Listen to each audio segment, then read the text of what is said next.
जब धर्म और अधर्म आमने सामने खड़े होते हैं तब इतिहास जन्म लेता है। यह कथा सत्ता की नहीं, कर्तव्य की है, विजय की नहीं, विवेक की है। यह युद्ध केवल कुरुक्षेत्र में नहीं, हर मनुष्य के भीतर लड़ा गया है। जो इस कथा को समझ ले वह जीवन को समझ लेता है। यही है महाभारत।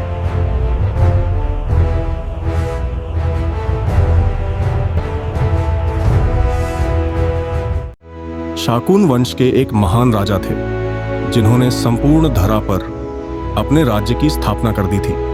उनका नाम था महाभीष्म। उन्होंने अपने जीवन में ऐसे पुण्य कर्म किए थे जिनके प्रभाव से उन्हें ब्रह्मलोक में प्रवेश प्राप्त था।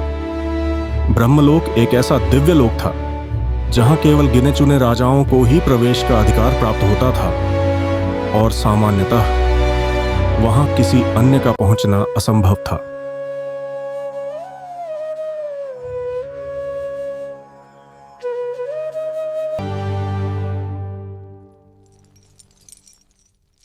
प्रणम ब्रह्मदेव।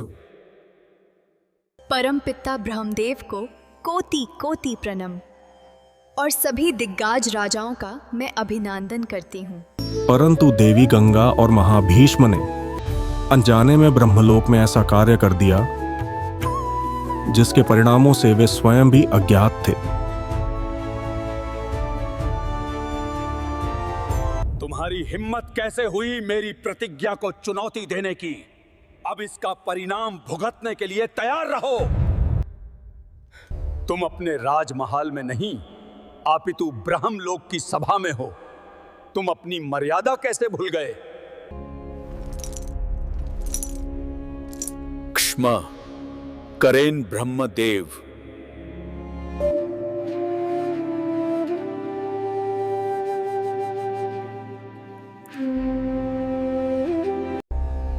तुम्हारी इस दाशा ने तुम्हें मृत्यु लोक के योग्य बना दिया है। तुम देवी गंगा स्वयं पवित्र होने के बाद भी मानव भावना में पल गई। महाभीष्म मैं श्राप देता हूं कि तुम मृत्यु लोक में जन्म लोगे और जिस स्त्री पर तुम मोह हुए हो तुमसे हमेशा के लिए दूर चले जाओगे।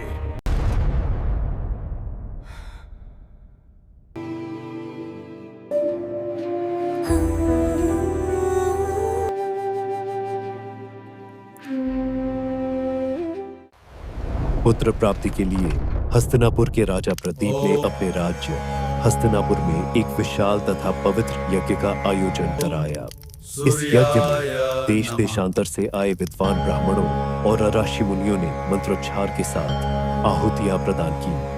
वर्षों तक चली प्रार्थनाओं और देव आराधना के पश्चात अंततः राजा प्रदीप को एक मंगलमय और सुखद खुशखबरी प्राप्त हुई। महाराज की जय हो, आपका पुत्र हुआ है। नए उत्तरदायित्व के लिए उत्सव का आयोजन किया जाए।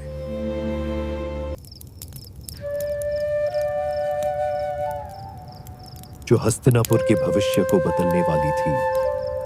महाराज के बेटे शांतनु को शिकार का बहुत शौक था, जिसके कारण वह जंगल में जा पहुंचे और वहीं उन्होंने एक प्यारी कन्या देखी जिस पर उनका दिल मोहित हो गया। मैं हस्तिनापुर का नरेश शांतनु हूँ। आप कौन हैं? मैं गंगा हूँ। आपके यहाँ आने का कारण युवराज? मैं यहाँ एक मार्ग का शिकार करने आया था, लेकिन मेरा हृदय स्वयं आप द्वार शिकार हो गया।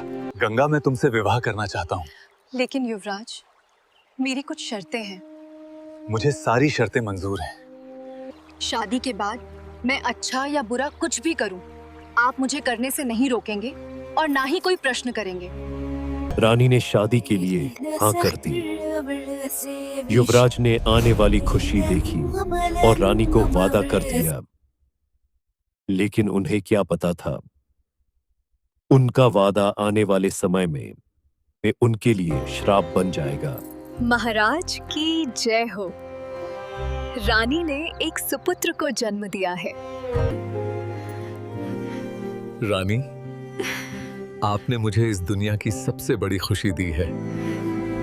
महाराज की जय हो। महाराज, आपकी आज्ञा अनुसार महामंत्री और सभी लोग आपका सभा में इंतजार कर रहे हैं।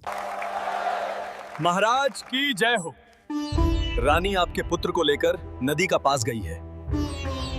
शादी के बाद मैं अच्छा या बुरा कुछ भी करूं, आप मुझे करने से नहीं रोकेंगे और ना ही कोई प्रश्न करेंगे।